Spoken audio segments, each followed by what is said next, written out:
Welcome to The Pivotal Point with Dwayne Barnes. It's the podcast where we explore transformative moments that shape our lives. I'm your host, Dwayne Barnes, and today we delve into a question that challenges the very core of our existence. Are you living from your truth, or are you trying to prove something? Let's embark on this journey together.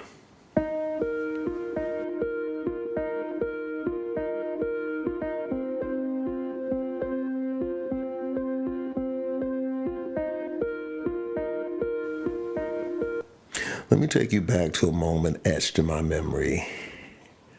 I was a teenager, part of a singing group called the Future Stars.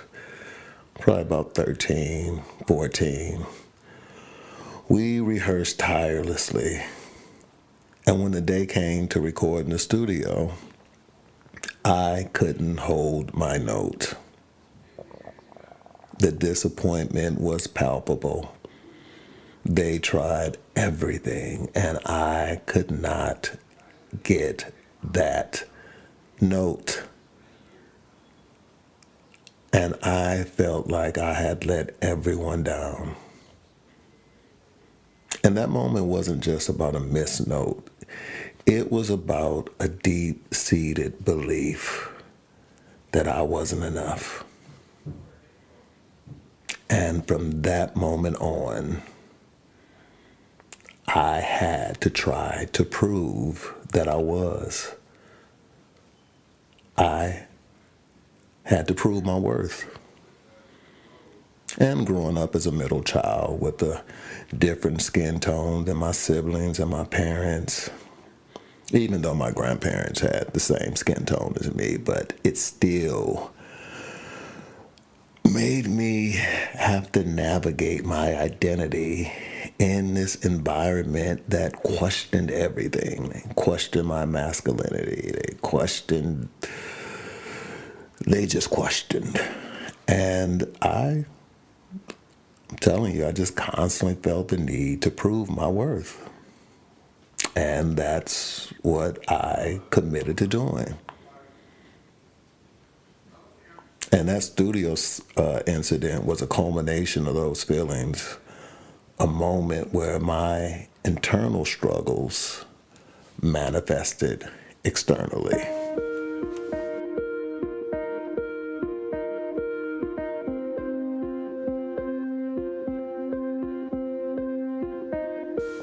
Living from truth means aligning your actions with your core values, beliefs, and authentic self.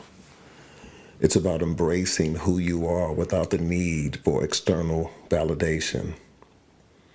Psychologists like Carl Rogers emphasize the importance of congruence, being consistent between one's self-concept and experiences to achieve self-actualization and fulfillment. Here's some examples of living from truth. Career choices. Pursuing a profession that resonates with your passions and values, even if it's not the most lucrative or prestigious path. Personal relationships. Engaging in relationships where you can be your authentic self, expressing your thoughts and feelings openly. Daily decisions. Making choices that reflect your true desire and beliefs rather than conforming to societal expectations. Now, conversely, trying to prove yourself often stems from a place of insecurity or a desire for external approval. This behavior can manifest in various ways, such as overcompensation, perfectionism, or people-pleasing. And it's usually driven by the belief that one's worth is contingent upon achievements or others' perceptions.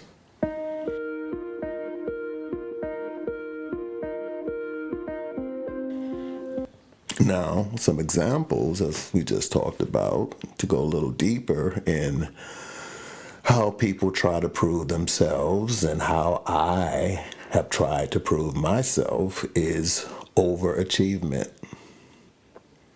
constantly striving for success to gain recognition, often at the expense of one's personal well-being. And I have told you, and if you haven't heard it, feel free to get my ebook, Their Eyes Were Never on Me, One Man's Painful Journey with Self-Addiction, to really understand how I truly got caught up in this overachievement, this trying to unhealthily save myself, to prove myself, to gain recognition. Then there's also perfectionism, and that is setting unrealistic high standards to avoid criticism or failure.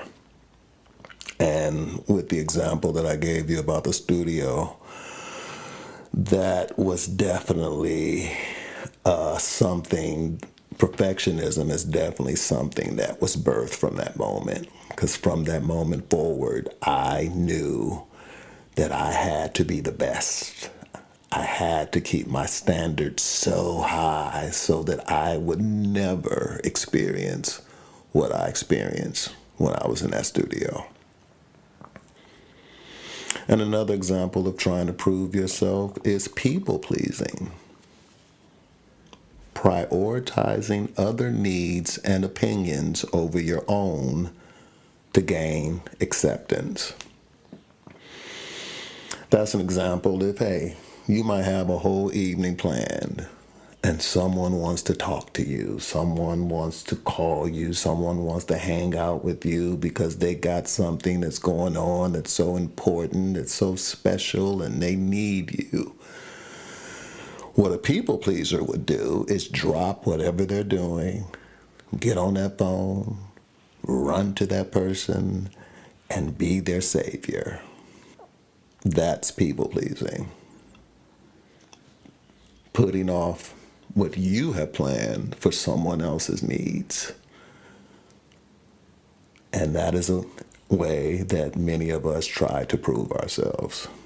And of course, I was an A student at that too. Then there's the imposter syndrome.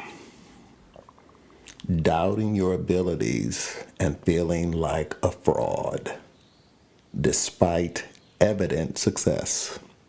Oh, I got a doctorate in this. I have a PhD in this. Imposter syndrome. I live it, I breathe it, I war with it on the daily. For sure. For sure. Now, research has shown that individuals who base their self-worth on external validation, we are more susceptible to stress, anxiety, and burnout. This contingent self-esteem, it leads to a constant cycle of seeking approval, which can hinder personal growth and happiness. And I'm telling you, this is just me. I've lived my life trying to prove myself, and I have definitely lived a stressful, anxious, and burnout life. And this information is very, very awakening for me. And I pray that it is helping someone else as well, because you're seeing me on my healing journey. I'll always be on my healing journey. I'll never not be on my healing journey. As long as I live, I'm going to be growing, exploring, learning, and sharing my information with you.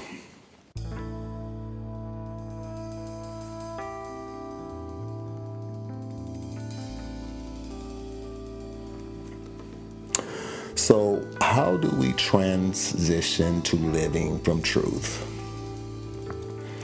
Well, moving from a mindset of proving to one of truth involves self-awareness and intentionality. It requires us recognizing the patterns of seeking validation and consciously choosing actions that align with our authentic self. So first we have to recognize what we're doing. We have to be honest. We have to be authentic. We have to be on to ourselves. We have to know what our shadow is. We got to look at all of the facets of ourselves so that we can start to intentionally direct ourselves into another healthier direction. So here are some practical steps that we can use to align ourselves and to understand ourselves and to be more self-aware. The first one is self-reflection. Regularly assess your motivations and regularly assess whether your actions align with your values. Are you doing things in alignment with what you believe in? Are you hanging out and listening and absorbing energies that align with what you believe in? Spend time reflecting on that. Number 2, set boundaries. Learn to say no to commitments that don't serve your authentic self. If you don't feel it, if it's not in alignment with you, with your truth, say no. Say no to that commitment. Say no to that way of conversing. Say no to what doesn't feel good to you. Number 3, seek internal validation. Acknowledge your achievements and worth without relying on external praise. Seek internal validation. Something good happens, feel good on the inside. You don't need the rah-rah committee. You don't need it. You may want it, but you don't need it. Learn to get your praise from you. Number 4, embrace vulnerability. And you know I'm all about this. Allow yourself to be seen as you are, imperfections and all. Allow yourself to be seen as you are, imperfections and all.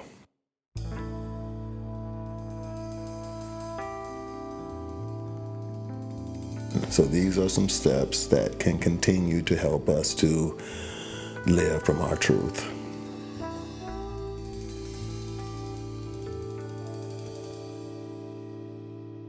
I mean, it took me years to realize that my worth isn't tied to others' perceptions. The pivotal point came when I understood that living from truth means embracing who I am, not who I think I should be. It's about authenticity over approval, which I wrote a little ebook about, which also helps us align to our authenticity. It's on Apple and Amazon. It's only $2.99, and feel free to get it just so that it can help you if you're struggling with this. But so how did I come to this realization? It wasn't instantaneous. It emerged from doing the inner work, from engaging in deep self-reflection, as we talked about. It came from confronting painful memories and challenging those long-held beliefs.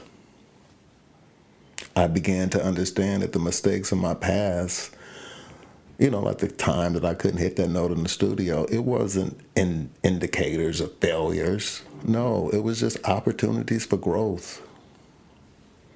These experiences didn't or shouldn't have negated my worth. They were really highlighting my humanity, showing me that I was human, that I wasn't perfect, and that I don't have to be perfect. You know, I had internalized the belief that perfection was the standard, that any misstep meant I was inadequate,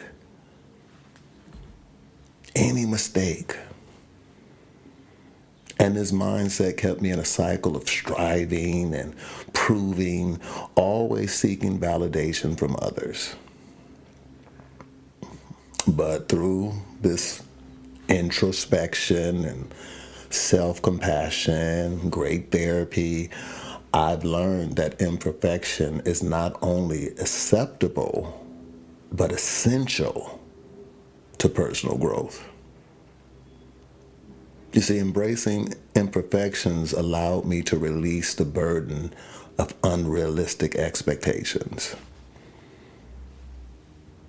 I'm realizing and I'm learning that it's okay to make mistakes. It's okay to be vulnerable. It's okay to show up as my authentic self.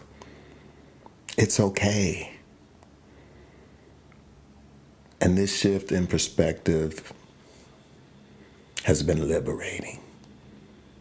It has freed me. It has meant that I no longer have to perform or pretend.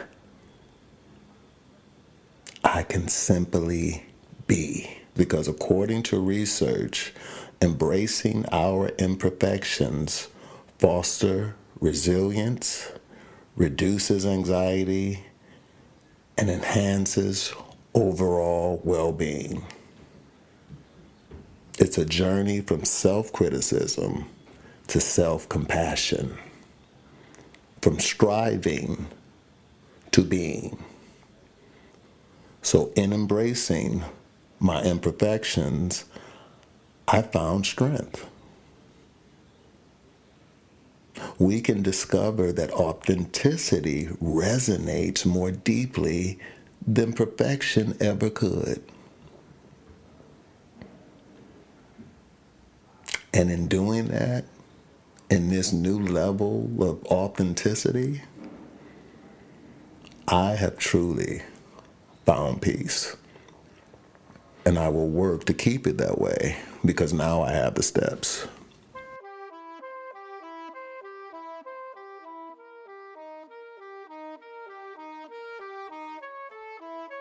So if this resonates with you, I invite you to explore this journey further through the Courage to Be Freedom coaching. It's a space where we confront these patterns and step into our authentic selves together. You can visit authordwaynebarnes.com to learn more.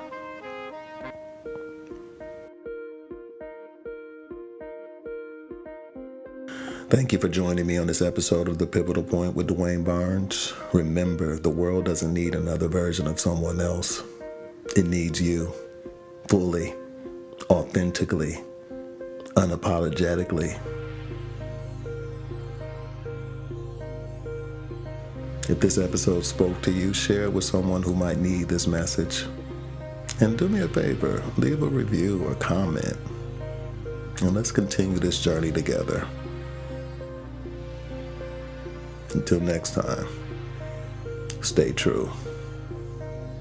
Dwayne.